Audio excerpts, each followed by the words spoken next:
cheer. Number one, Philadelphia. Here they come, team of the year. Aloha, everybody. What's going on? As you guys are aware, this is the halftime conversation for the Sixers game. And Pags, man, another Saturday afternoon shit fest for the Sixers here in the first half. Yeah, Saturdays seem not to be the best for the Sixers. Saturday games are our kryptonite. Yeah, more specifically, Ben Simmons doesn't know how to play basketball apparently before like 7 p.m. Well, I don't understand. He's making everything he's taking, but he isn't taking a lot of shots. Well, he's And the 3 for turnovers 3, are and they're, killing us. 3 layups each time? It's the turnovers, man. It always seems like they make an extra pass that is not needed. Like at the end there, where Tobias is driving, he has an easy layup, and then he tries to dish to Jimmy, and it's freaking turnover. Yeah, they're a little bit too unselfish sometimes. I understand that that's kind of the way they're trying to play. And honestly, man, it's only 6 points here, 63-57 nets at halftime, and I think it could be worse.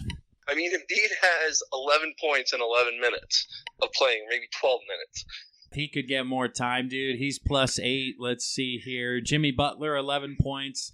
Tobias Harris, he's been up and down. 14 points on 6 of 12 shooting, but only 1 of distance. So he's been a little bit more of the focal point here because Simmons really hasn't been doing anything. So it's been Harris, Butler, and Redick's only 2 of 4. So 12 field goals from Harris is probably the most he's had in a Sixers uniform for a half.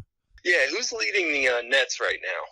Let's see. The Nets have a couple of people. 2 people here. We got Allen. 15 from Allen and 16 from LeVert.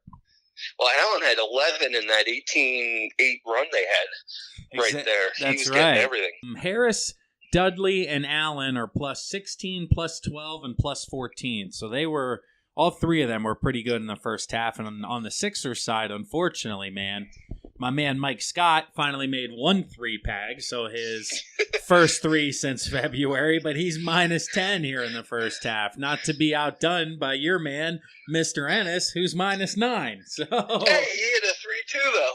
Yeah, that's right. He's 1 for 2. Scott was 1 for 3. Redick 2 for 4. I'd like to see him put up a few more shots, but I don't know, man. Just the bench and the rotation here when Embiid's not in the game with the rest of the 4, and even if they don't go to Boban with the other 4, I'm just like, oh, God. Well, it's so frustrating because Monroe gives you the hustle, and Marjanovic gives you the height, and Bolden gives you the speed and athleticism, and they all are bad at one thing that you're missing when you don't have Embiid on the floor.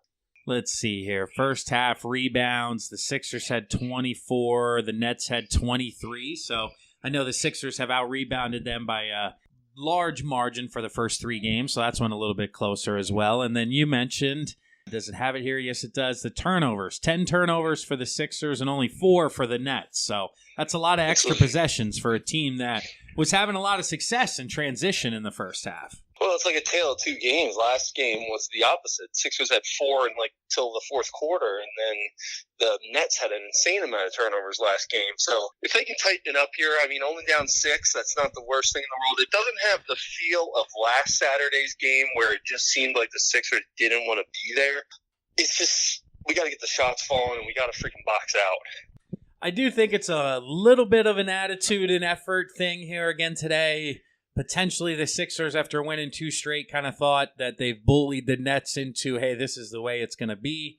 With Embiid playing, sometimes, Pags, I think across the rest of the team, there's a little bit of an exhale because he does dominate, and when he's in the game, a lot of the offense flows through him, so the responsibility across the board kind of diminishes, and I just feel like sometimes, like when he goes out of the game, it's hard for the rest of the team to kind of flick that switch to go back to, hey, Simmons, like you're now the guy, like go be you. Yeah. You know, he has trouble kind of going from pass first to Mr. Aggressive in one whistle. You're 100% right. That is exactly what I was thinking. It's just Embiid embodies the ball so much that they can't flip the switch once he's on there. And it's almost like when he's not in the game, they're like, okay, we don't have Joe. Here we go. We're going to do this the whole game. So hopefully they can flip the switch here in the second half and come out of Brooklyn with 2 W's. Yeah, we're going to need a little bit better effort on the defensive end. Hopefully not another half of giving up 63, and we can walk out of Brooklyn here Saturday afternoon with a W. If not, we're going to have ourselves a hell of a Game 5 scheduled for Tuesday. Oh, God, let's hope that doesn't happen. Let's hope. But either way, we'll catch you guys post-game with a 5-minute wrap-up. All right, guys. Later. And we are back.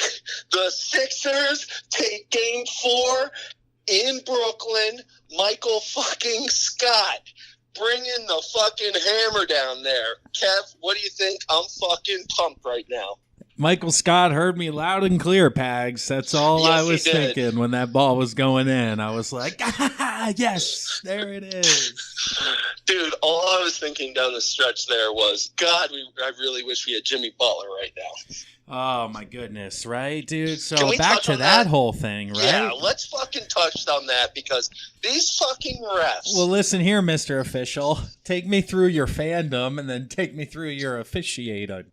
So Embiid gets the foul. First of all, that's not a fucking flagrant foul. That is a fucking foul. Yeah, I I'm with you understand there. it's completely a foul, but Embiid had no intention of fucking hurting him. I think what hurt Embiid there was he pointed like, oh, out of bounds. Like, that Yeah, I wasn't don't a know what he foul. was pointing at either there. Yeah, he hacked him. But where are we coming from? If I'm like hearing this from Barkley and Ewing back in the day, like, what do they think of that being called a flagrant 1 foul? Well, you'd have to flick on TNT right about now, right? I mean, that's the problem, too. And then with Dudley coming in, okay, he's being a tough guy, big deal. He's trying to rally him up. That's kind of his thing. That's what he does.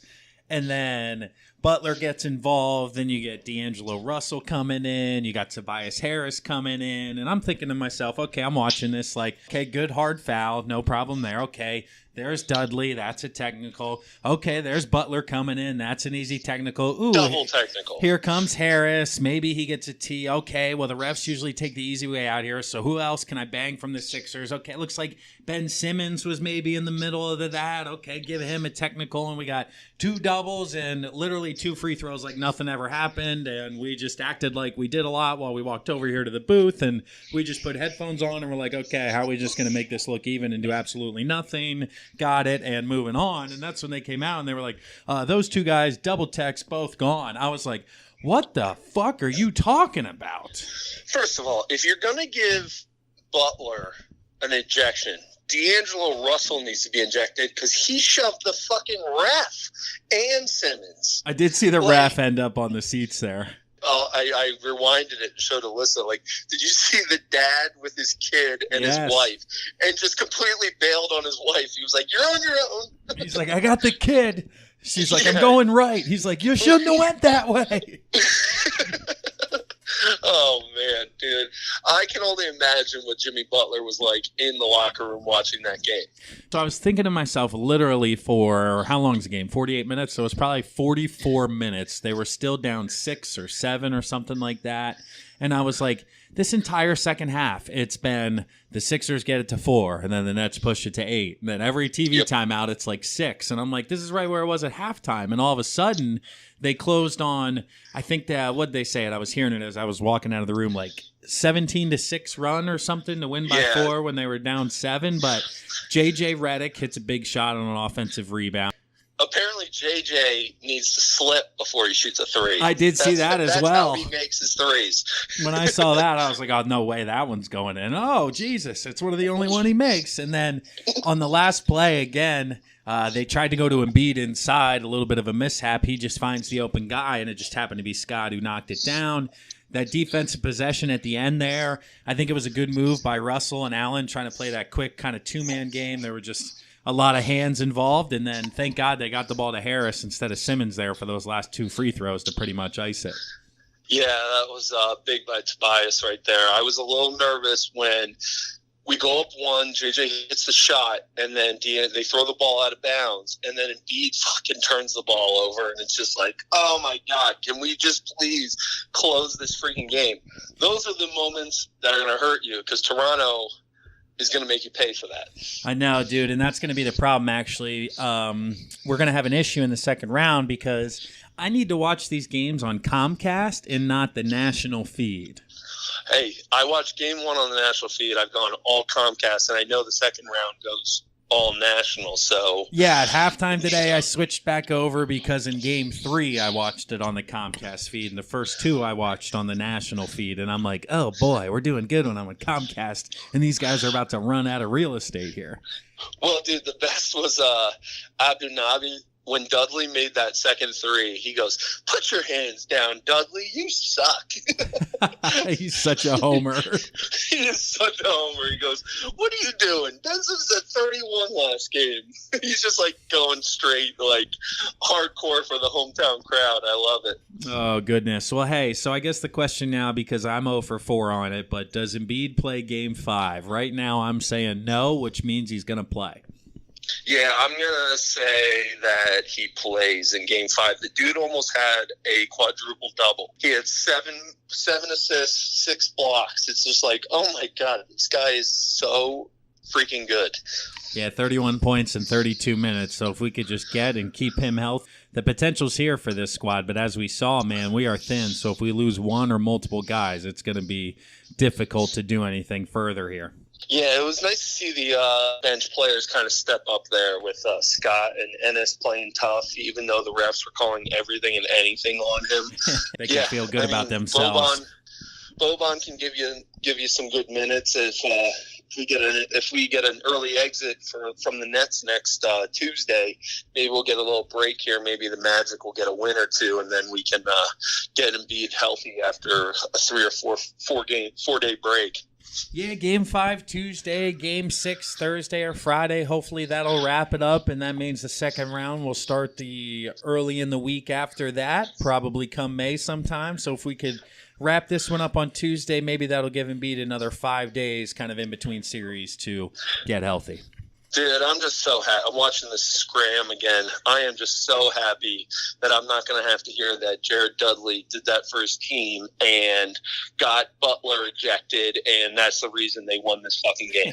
Thank God. Thank goodness, man. Thank goodness. But hey, that's another come-from-behind win, a gut-check win for the Sixers on the road. That was a playoff win, man, and they found ways to lose those games last year, so it was nice to see them pull one out. Yep, hey, 2 days off, and let's close it out in 5 like we had originally projected. That's it, baby. So we'll talk to you guys this Tuesday. Yeah, happy Easter, everyone. Talk to you guys soon. Peace.